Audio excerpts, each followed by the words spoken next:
की अरुण यादव के यवकी मुखिया बनैहा हो। जिंदाबाद जिंदाबाद हिंदू भारती जिंदाबाद। हमारा नेता कैसा हो, अरुण यादव जैसा हो। जीतेगा भाई जीतेगा, हिंदू भारती जीतेगा। अरुण यादव के यवकी मुखिया बनैहा हो। सुनो हो चाचा सुनो हो चाची बतिया नहीं भूलैहा हो। सुनो हो चाचा सुनो हो चाची बतिया नहीं भूलैहा हो। अरुण यादव के सुनो हो चाचा मुखिया बनैहा हो। कर्मा पंचायत के सुनो हो चाचा मुखिया बनैहा हो। हिंदू भारती के यवकी सुनो हो भैया सुनो हो भौजी बतिया नहीं भूलैहा हो। सुनो हो भैया सुनो हो भौजी बतिया नहीं भूलैहा हो। अरुण यादव के सुनो हो भौजी मुखिया बनैहा हो। कर्मा पंचायत के सुनो हो भौजी मुखिया बनैहा हो।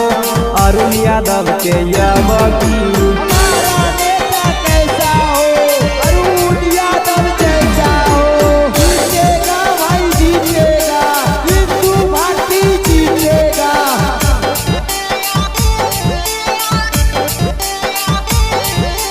अरुण यादव के यवकी मुखिया बनैहा हो। अरुण यादव के यवकी मुखिया बनैहा हो। अरुण यादव के यवकी अरुण यादव चाचा मुखिया है नेक हो। नल जल देता यार देता चापाकल हो, देता चापाकल हो। हिंदू भारती चाची मुखिया है नेक हो। नल जल देता यार देता चापाकल हो। एक बार मौका भैया ई न खो के दिया हो। एक बार मौका भौजी न खो के दिया हो।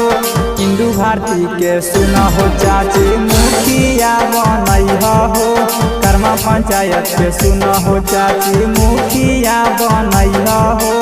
अरुण यादव के यवकी हमारा नेता कैसा हो, अरुण यादव जैसा हो। जीतेगा भाई जीतेगा, हिंदू भारती जीतेगा।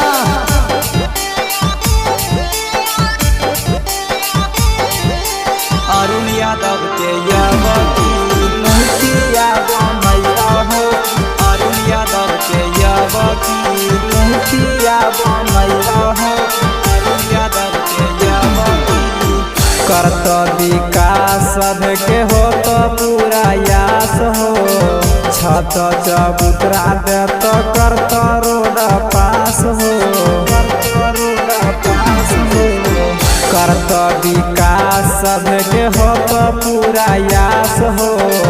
छत चबूतरा देत करत रोड पास हो।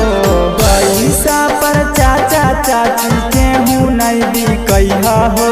पैसा पर चाचा चाची केहू नहीं बिकैहा हो। हिंदू भारती के सुना हो चाचा मुखिया बनैहा हो। कर्मा पंचायत के सुना हो चाची मुखिया बनैहा हो। अरुण यादव के यवकी